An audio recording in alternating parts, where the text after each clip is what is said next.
GE is relocating its headquarters, Alan, from your home state, from Connecticut, Fairfield, Connecticut, to Boston. So is this about tax incentives, this company continuing to reinvent itself, or both? I think it's both. But I do think, first and foremost, it's taxes. Look, whatever you think about this game that the states play of providing tax incentives to companies, Connecticut blew this. Governor Malloy blew this.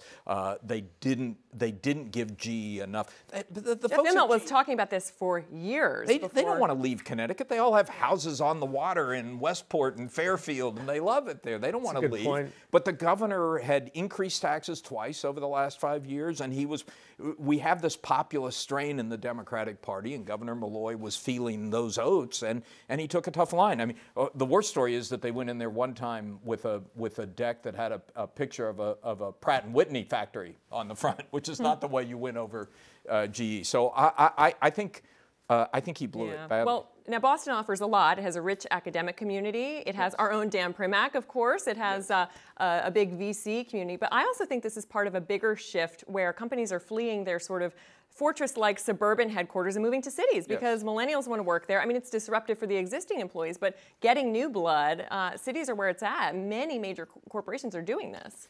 Yeah, but it's surprising to see a move from one business unfriendly state to another state that's relatively business unfriendly, maybe slightly less so. So it was kind of a baffling move to me because the situation in Massachusetts is not apt to improve in terms of the tax structure. Now, we're only talking about 800 employees or so, but symbolically, it's extremely important. But two things, Sean. One is Massachusetts gave them a bigger, 120, 130 million dollars. Two, the executives didn't want to move to South Carolina. They didn't want to go to Louisiana. It wasn't going to happen. And at least Boston is a train ride, a fairly short train ride away. Or Texas, which has been the greatest company magnet of them all. Exactly.